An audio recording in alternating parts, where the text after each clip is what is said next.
Today, we're so excited to have Dr. Deonna Smith. She is a veteran educator and an author of Rooted in Joy. So, she is a former administrator and now is an education consultant and author who really specializes in helping children find their joy, right? She helps and supports educators in helping with that. She's on our podcast because we know a lot of parents are trying to do the same thing, make sure that their children have a joy of learning.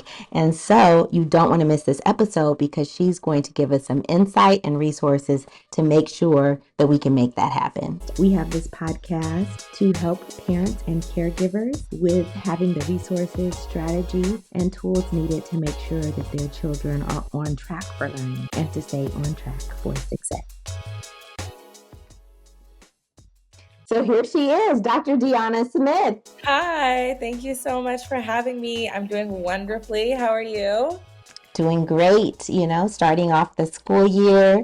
Um, so, what we really like to talk to our guest about is what is something that really made you fall in love with learning? Because we're going to talk about the joy of learning. So, what was it for you as a youngster? Oh, wow. I love that question. So, I would say I really fell in love with learning because of the type of school that I went to. I actually went to a Montessori school. And so my teachers were, trained in the Montessori method, which, if you're not familiar with Montessori, it's very inquiry led. It's a lot of practice and letting kids do things at their own pace. And Mm. I had a great experience. That was elementary school. I did K through 6 in that environment. And so I had a great experience learning and just kind of what I thought was like playing all day, but it was Yes. learning. So I think I've always had that love. My mom is in another life. She always says she would have been a social studies teacher. My mom is a big reader and a big teacher, so I always loved learning from her. So I was fortunate enough to have some really great foundational skill set up that helped me love learning. But interestingly enough, once I left the Montessori setting, I was not, the best student. I did struggle in a lot of subjects because I was just used to such an engaging inquiry based environment. So going to the traditional school setting was a little bit challenging for me, but I had that great foundation. Great. That's so amazing to know. And so, can you tell us about some things that you did in your own education that helped to really bring to the forefront the need to bring joy into education and help other educators spark joy for children when it comes to learning? Yeah, as a student or as a teacher and school leader? All of the above. All of the above. Yes, let us know.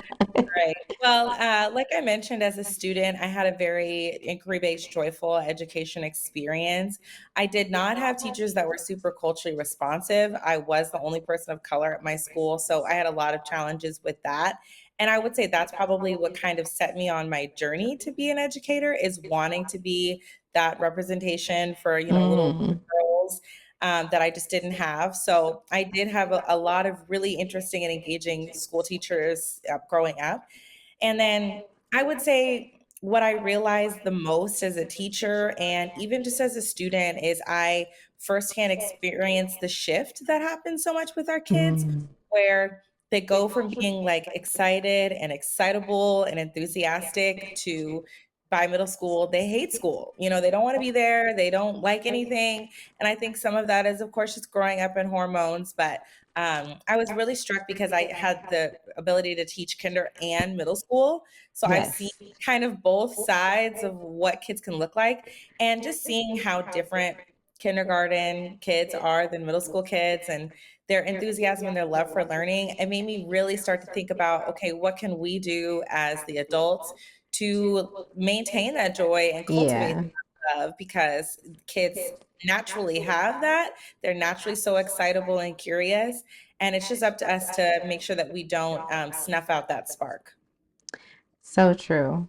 So you're saying as a child, or when you're going through your K through 12 experience, sometimes you were the only, or you were saying as an educator, you're the only educator that was Oh, well, Black. Yeah, I mean, I guess a little bit both, but mostly when I was a kid. I'm from Washington State, so I'm not from a very diverse area. I live in California now, but Yes. yeah, I was the only person of color for a long time. I mean, pretty much my whole elementary school experience. And so it was very challenging in that respect. And then as a teacher, I've been fortunate enough to be in more diverse spaces, but Yeah. still across the board, I think when you get to work with the older kids or, even kids that are past, it seems like almost just pre-K is where you're allowed to play and have fun. But, they want to get down to business so fast. It's like when you work with Yes. kindergartners, they're already like, okay, it's time to, standardize tests and get in line. And so I Yeah. think I saw a lot of that and thought, that's probably not the best way for us to maintain the spark and the joy for our kids. Yeah, I definitely can relate. I grew up in Alaska, so I know that the Yeah. diversity was there wasn't that much, right? So Right. that also actually puts that on your radar. And then as an educator, you saw the need for it as well. So what are some things that you do to help spark the joy for students? And then what are those culturally relevant types of activities or practices that you have that would help nurture children? Yeah, that's a great question. I would say one mindset that I like to highlight when I'm working with both caregivers and instructors or teachers is just kind of letting go of this always focused on preparing mindset. And Mm, what I mean by that is I meet a lot of people who are worried about preparation. Like, I want to make sure that they're ready for third grade. I want to make sure that they're ready for middle school, ready for high school, ready for college, ready for the adult world. And yes. I think that that is a very important and noble goal to want our kids to be prepared to meet the challenges of our world. But what I also know is true is that preparedness still has to be developmentally appropriate. And there's a great thought leader, Sir Kenneth Robinson. He always jokes about how, like, college does not begin in kindergarten, even though I think we get to thinking about that, like, oh, we have to get ready, and if they don't learn how to do this now, they'll never do it. But we still have to be developmentally appropriate. And so I would say for anyone listening who's thinking about bringing that joy in, it would start with recognizing that we want to prepare our kids, but we also don't want to lose the childlike joy and wonder and everything that comes along with each developmental stage. And so you want to prepare, but in a developmentally Mm, appropriate way. That doesn't mean that your kindergartner has to get ready for having homework in college. That doesn't mean that, your third grader needs to be prepared for the SATs. Like, it's not, that's not the best way to prepare our kids. So I would say that is just a really important mindset shift that I hope to see more folks making. And I think that yeah. goes along with culture responsiveness too, because sometimes we think to be culturally responsive, we kind of get really stuck on these buzzwords like rigor and all of these other words that we throw around a lot. And gap closing kind of rhetoric. And I think that that is true, that there are clearly discrepancies between our Black and Brown students and their white counterparts as far as their, academic growth. And that's important to address. But that doesn't mean that we need to make school something that we take all of the joy and inquiry and just kind of turn it into this sit and get kill and drill remote or rote memorization setting. So I would say that's something that I would really encourage people to be mindful of. So I want to highlight something that you were saying about the really drilling kill. So what are some of those practices that you see that parents might be doing, teachers might be doing that is really squashing the love for learning for kids? Yeah. I think one thing that I see a lot of is more, which means that if a student is struggling with a concept or a skill, I mean, let's just say, I don't know, it's division of fractions with unlike denominators. Okay. There is definitely something to be said for at bats, especially in math. Kids need lots of opportunities to fail forward and get feedback. But I think that feedback piece is what we miss a lot. So, Hmm. giving a student just more and more problems or having them spend more and more time on iReady or having them, just do longer hours is not necessarily going to always translate to them understanding the skill. And so if I don't really deeply have a deep understanding of of division of fractions with unlike denominators, 30, 40, 50 problems is not going to change it if I'm not getting a reteach, if I'm not getting it to explain to me or broken down in a different way, if I'm not getting other examples. And so Okay. sometimes what I see families do is the teacher will be like, oh, well, they're really struggling with X, Y, and Z. And then the family thinks, okay, great, I'm going to help and I'm going to send them to a tutoring service. I don't want to call anybody out, because I don't think Yes. they're all bad, but, send them to like one of those after school tutoring services or put them on this program. And sometimes that might work if it's an exposure issue and a practice issue, but sometimes it might Right. not. So, and I Mm-hmm. think that if kids don't get feedback and learn about like what mistakes they're making and get more investment, it ends up to them being really burnt out and frustrated by it. So Yeah. I tend to advise families against like, well, if you're not getting this grade, we're gonna do 3 hours of Khan Academy every Saturday. Like Yes. I tend Yes. to emphasize them against that because I just that doesn't always translate.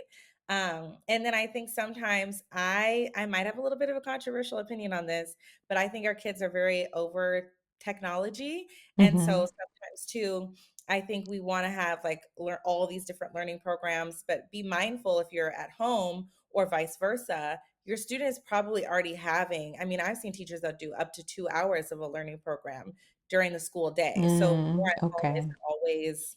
So I would say instead of doing that, if you're really worried about your student, think about how you can do something that is inquiry based. If your kid's having problems with fractions, bake something and double the recipe instead of just doing, kill and drill. And if your kid is having problems Mm. with like analogies, watch a movie, read the same book together, and then talk about the similarities and differences over the cookies that you baked using the fractions, right? Like Okay. about different, think about different ways because for a lot of our kids, it almost comes down to a morale issue. And so that's where you Yes. can be a great agent of change as a parent because you can get that morale going, get them excited again, get them feeling good about learning again. And that is to me where I see more breakthroughs than just doing more is more. Yeah, I really want to highlight that because sometimes we don't know what we don't know. And I know that the kid doesn't have the concept, so they may actually need to take a step back in a prerequisite skill. And sometimes they're just like, okay, we're going to do more of the same. And again, we have to figure out what the problem is. Is it that they don't have the concept or they haven't practiced it enough? If they haven't practiced it enough, you can give them more practice. But like you said, it doesn't have to be 50 problems of practice. It could, and it doesn't have to be like to sit down, paper, pencil either, or on the computer, which we have a lot of computer programs, which also kids get really burned out with technology for sure. So those are really important things that we need to think about when we're thinking about keeping that love of learning going. Of course, we're the Falling for Learning podcast, and it's all about, helping kids fall in love with learning. So I know that when I was growing up, sometimes the tendency was, be really serious and really authoritative about, sit down and get that learning, and of course, has an opposite effect where you really hate it. It's a punishment. And we want to think about ways that we can bring joy and love into it. Can you tell Yes. us a little bit more about like the culturally responsive practices that we could do, even as parents, when we're working with our kids at home? Yes. So let us Yeah, know of about course. that. I would love to. I think one thing that, and I've been talking about this a lot lately because it's been on my mind, is just exposure, exposing your kids to other cultures so that they have a very rich frame of reference when it comes to understanding and interacting with people that are different from themselves. If you go on social Okay. media, there's a huge thing about like, people don't have empathy, we're afraid of difference, a lot of all Mm, the isms and the phobias, right? I yes. think that a lot of that families can head that off just by exposing your kids to things early. So, for example, with my stepkids here, I know that they do stuff at school for the culture months, but we also do something at home for the culture months. I have a recipe Yes. book. We make like a traditional food together. They Mm, have to do like an informative essay. So it's Hispanic heritage, for example. So they'll be doing a little project where they'll be reading like nonfiction. We'll yes. probably watch, a movie, whether it's like Encanto or Coco or something like that, right? We'll probably make some food and then go somewhere in the community. This is a huge thing you could do. Okay. Take your Yeah. kids on a Saturday, go to a street festival for whatever culture it is, or if you're, go to little, Chinatown if you have one in your city. Go get some food out. Like have kids experience different things, different cultures, and Yeah. learning and seeing you, because kids they're gonna do what you do more than what you say. So seeing Yes. you have an appreciation and a love of other cultures and different things is so Mm-hmm. powerful. So there's so many things that you can do as a caregiver at home. And then for our teachers, of course, it's exactly the same thing. And I think for a lot of teachers, it feels like just another thing to do, kind of, okay, we're going to Yes. check this off. Like, okay, we did our read aloud, now moving on. But what I encourage for teachers to do is make these celebrations that are what I call more than a month, and thinking about like subject by subject, if you're a multiple subject teacher, or like class by class if you're a single subject teacher, how you can really like dig into the deep work. So we're not just learning about like Mexican American culture. We're learning about Cesar Chavez and Dolores Huerta. We're learning about like indigenous farming practices from Bolivia Mm-hmm. and science. We're Yes. learning about mathematicians or scientists or astronauts that are Latino or Latine, just figuring out different ways to incorporate it into every subject and really letting it be a labor of love and bringing that joy into it. I mean, I want to see the living museums, the projects, the Yes. postcards, like make it fun, all of those great things. And so that's why I think it goes really well with my other message, just about like inquiry and joy in learning, because that's a great opportunity. And kids love that stuff, whether they're that culture or not. They love that. It's exciting to learn something new about a different culture. So just have fun with it. So many great tips. Okay, we're gonna pause for a little break.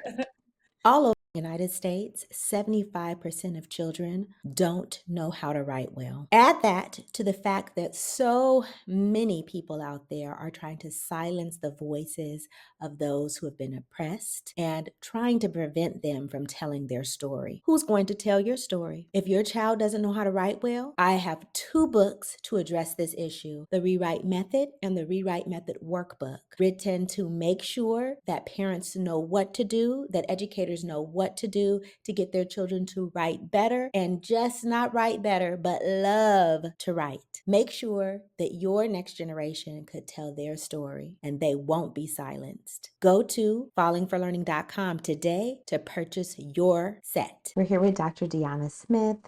We are digging into ways to bring joy to learning and how to have culturally responsive practices. So, one thing that you keep bringing up, which we want to get into more depth about, is the inquiry. How can we promote inquiry? Like, what does that mean for people who may not know? And what are some things that we could do with our children to help them, you know, on this journey of inquiry? Yeah, such a great question. I think that when I think of inquiry led education, I think about educational experiences that start with the learner instead of starting with the teacher or the person who's the knower, right?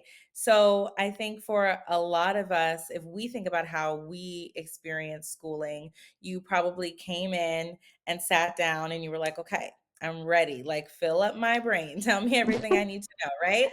And I think that even, I don't think that that's ever been a best practice, but even now, with what we know about neuroscience, how the brain works, and our kids' attention spans, it's less and less effective to teach really that starts with explaining a subject with what you the explainer knows about the subject. So when I think about inquiry led, it's letting kids talk first. It's asking them what their ideas are. It's activating the schema or the existing frames of references that they already have about a subject. it's letting their interests kind of lead the way. So having multiple options to get to the same place, taking different paths. Maybe the path that your student wants to take is a research path. Maybe it's more of a project path. Maybe it's they want to read about it and then talk about it and process and read about it some more. So it really just starts with the learner's interest and the learner's disposition and the learner's kind of preferred way of engaging with the work in mind instead of a one size fits all, like sit and get listening approach to learning. That's so important. I mean, I hope people listening are, finding, real value in what you're saying. And please like and subscribe. Um, but also, I mean, yeah, that's something that I think a lot of us, as we have homeschooling parents and we have parents who just are really supporting their kids from the schooling that they're getting. But thinking about inquiry as just multiple ways of engaging with the topic and learning more rather than me as a teacher or a parent just telling you, well, let me tell you about whatever that is, right? Instead, you're reading about it, you're going to experience something about it, interact with that actual content or whatever those objects or artifacts or whatever it is. So, Mhm. taking it outside of the classroom or beyond the classroom is another way of thinking about it. And really finding the information yourself besides someone just giving it to you. Yeah. Yes. Yeah, and I think a lot of it is about questioning too. So, especially if you are able to have a one-on-one conversation, ask, "What do you think about that? What does that remind you of?" Like, okay, have you seen or experienced anything similar? Or like, have you seen a movie or a TV show where that's happened? Or like, can you think of a character that's also experienced that? Or when you think about that, what else comes to mind? Or tell me more about that. Or, okay, well, before I tell you what I think, what do you think? Like, let's talk about it together, Mm, right? yeah. Questioning, letting, getting kids to talk, like getting them more involved in the discourse is so important for inquiry-based education. So another element of inquiry is making sure that we're opening it for kids to ask questions rather than us coming up with the topics and just telling them about the topic, having them ask questions about a topic and then having them find out information about it after they have explored their curiosity or their ideas. And of course, if you're able to explore, that is something that makes you more interested in something, more joyful about something, more proud of what you found out about something, rather than I'm the one who told you, as the keeper of the knowledge. Mhm. Yes, absolutely. So you've given us so many tips and information. Where can we get some strategies or resources for this? Do you have like Oh, a book or something? Nope. yes, I was hoping you would ask. I do. So I'm so passionate about this work. I wrote a book all about it. It's called Rooted in Joy. And it's all about really approaching education from a lens that is rooted in joy, equity, care. It's just a different way of engaging, I think, with like school and schooling and our students, because I also feel very strongly that there is, an element of care and just humanizing our little people that we're around that definitely needs to shine through more in education. So you can pick it up at Barnes and Noble. You can pick it up at Amazon. It's also available at Target, which is pretty cool. And then if you'd like to support a Black-owned bookstore, it's at Mahogany Books, and they ship nationwide. So Can that you is the hold it up a little bit higher? Because I think we oh just yes, saw yes. part Here of we it. go. Yes, hold it up There nice we and go. high. Root and Yes, enjoy. and I do have my copy and I've read it and definitely lots of strategies, lots of, really treasured kind of valuable activities that you could use, tomorrow, so that you can make sure that you are incorporating culturally relevant and joyful practices for students.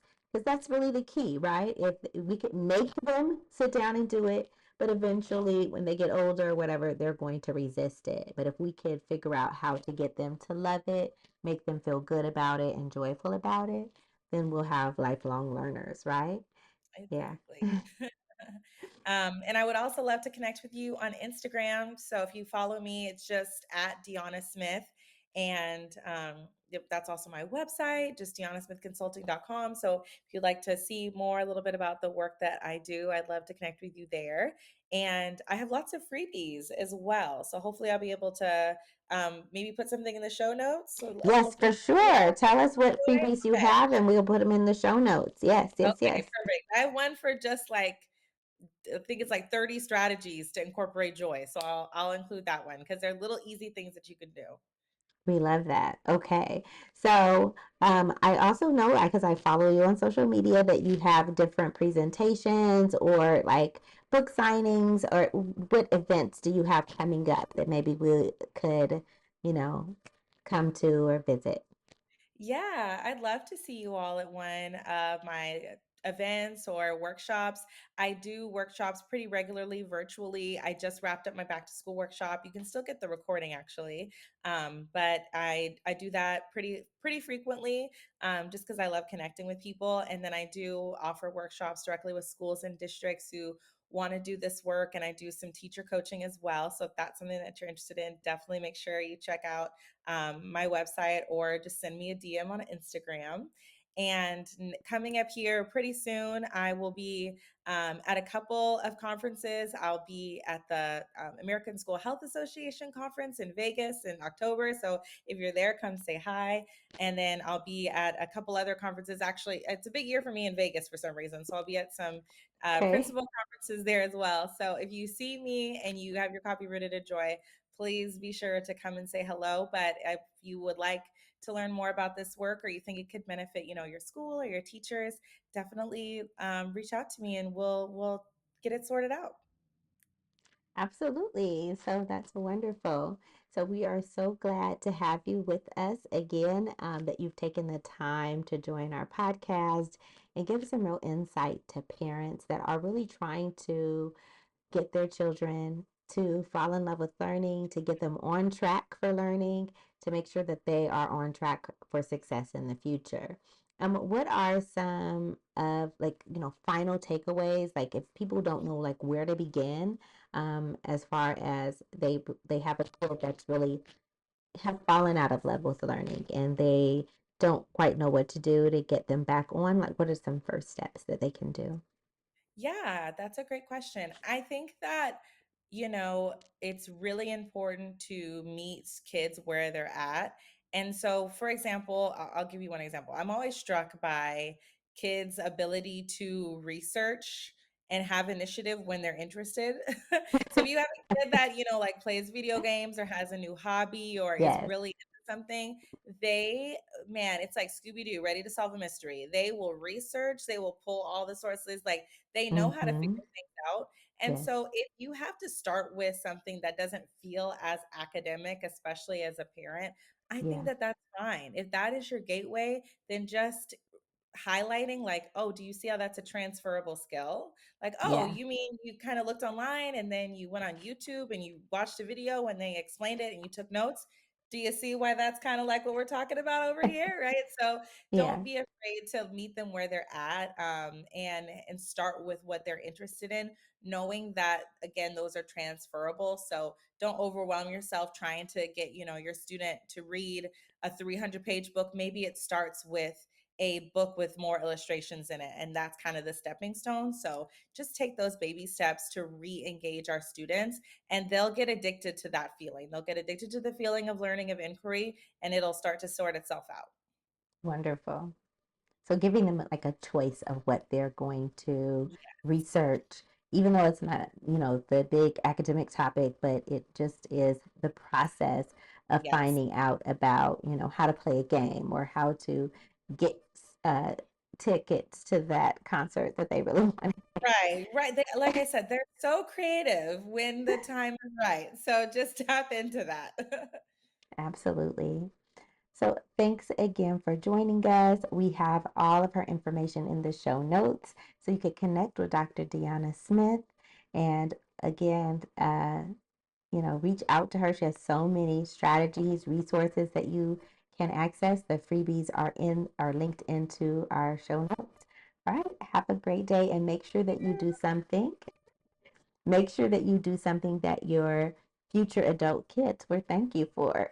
Okay. Thanks again for supporting the Falling for Learning podcast. New episodes go live every Saturday at 5 p.m. You can watch us on youtube.com at Falling for Learning or listen on all major podcast platforms such as Apple, Google, Audible, Spotify, and much more. For more resources, visit fallinginlovewithlearning.com